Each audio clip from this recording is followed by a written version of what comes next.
السلام عليكم ورحمة الله وبركاته. أهلا بيكم يا حبايبي في قناة المتواضعة يوميات ست اخوات. هنكملوا رحلتنا من سيدي بشر، راكبين الأتوبيس أبو دورين أهو. شايفين كل حاجة من فوق واضحة اهي.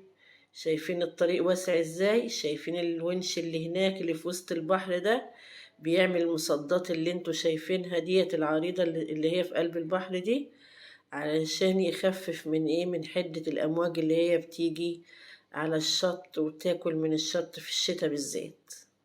شايفين شغالين ما شاء الله بيعملوا الطريق وسع ومن جوه كمان بيردموا في الشواطئ بيكبروها. طبعا كل الحتة ديت اللي معمولة دي كانت مية، ردموها ومن جوه كمان بيردموا عشان يعملوا شط جديد.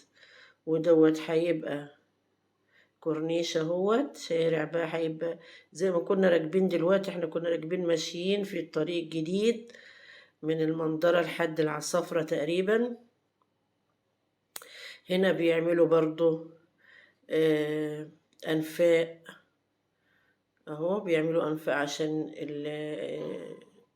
يعرفوا يخشوا يعني على الشاطئ. هنا بيعملوا الشاطئ لسه. شايفين المصدات البعيدة دي؟ المصدات ديت بتعملها شركة المقاولين العرب.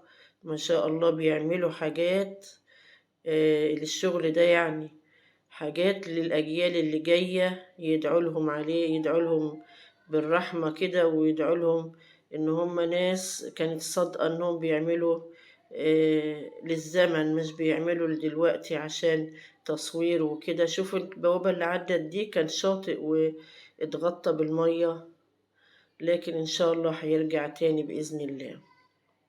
الطريق بصوا عريض من هنا كويس خالص والعربيات ماشية ما شاء الله. هي الطريق هيبقى بإذن الله نفس النظام ده كله بعد ما يخلص خالص.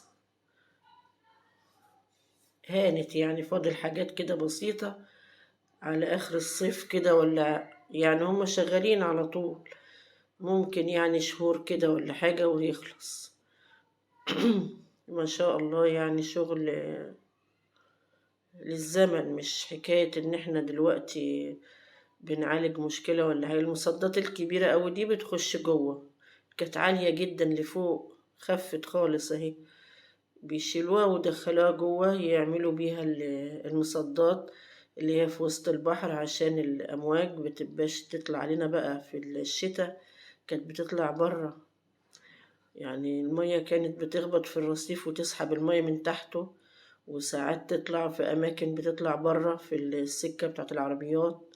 دلوقتي بقى في بيننا وبين المية مسافة. غير المصدات بقى اللي هم عاملينها ديت بتحافظ على الحدة شوية، ما تبقاش جاية يعني جامدة، يعني الأمواج ما تجيش جامدة. ما شاء الله ما شاء الله. دي حاجات يعني بصراحة هتحافظ على الشاطئ. هنا بصوا بقى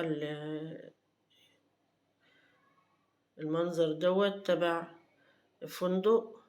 لما كانوا عاملين الماكيت بتاعه كنت مستغربة ازاي هيزرعوا البحر، بس انا عشت لما شفت بقى هوت المنظر. عاملين منتجع اهوت وكباين وشاليهات وكده، اللي عايز يحجز عادي بيخش يحجز.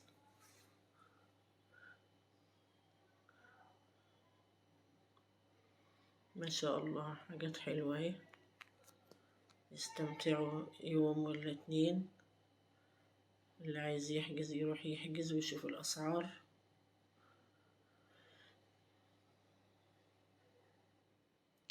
شايفين الحواجز اللي هناك دي؟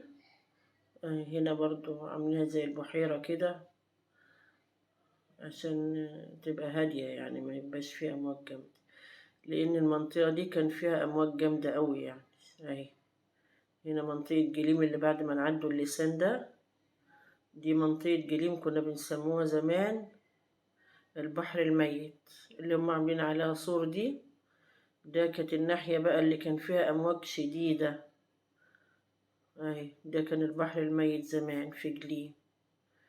وبينهم وبين البحر الميت والبحر اللي هو العادي الهادي اللي هو جرين باي دي كانوا عاملينها في النص كده. ده بقى البحر جليم اللي كان فيه كباين.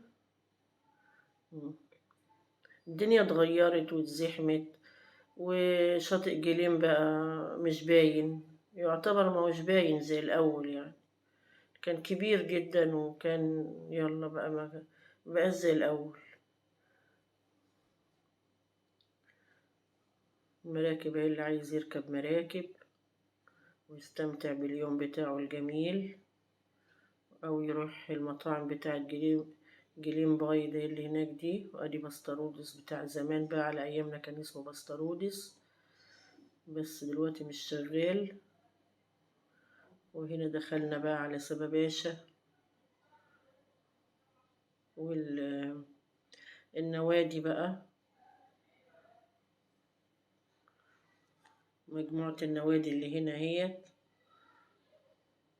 نادي التجاريين ونادي المهندسين ونادي الأطباء والصيادلة، مجموعة نوادي جنب بعض. ده المهندسين والتطبيقيين، ده اللي المهندسين المهندسين اهو. بعد المهندسين برضه اهو. بعد كده بقى نعدهم هنا بقى نادي الصيادلة بس اتحرق، هيبقى يتصلح بإذن الله. هنا بصوا عاملين مصدات برضه، هي تعتبر يعني هيبنوا عليها طبعا.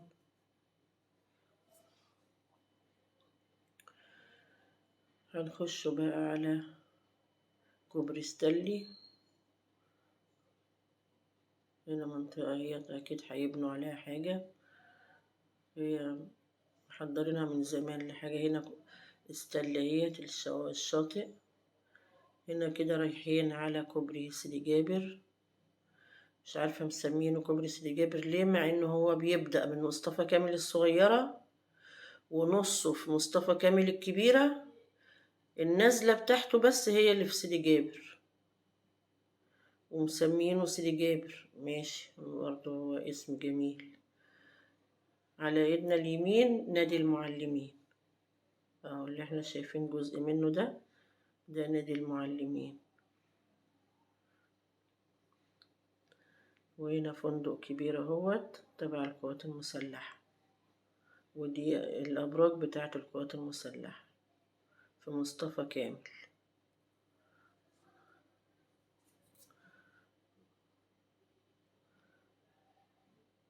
كده احنا ماشيين على الكوبري بتاع سيدي جابر ونازلين اهو المنزل ده.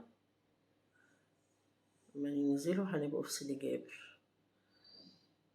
دي المستشفى بتاعة القوات المسلحة، والشارع ده شارع المشير اهو اللي بنخش منه بس من تحت الكوبري.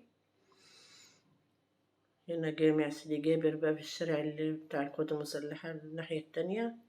كده خلصنا الرحلة بتاعتنا، وإن شاء الله احنا كده بدأناها من سيدي بشر وخلصناها في سيدي جابر.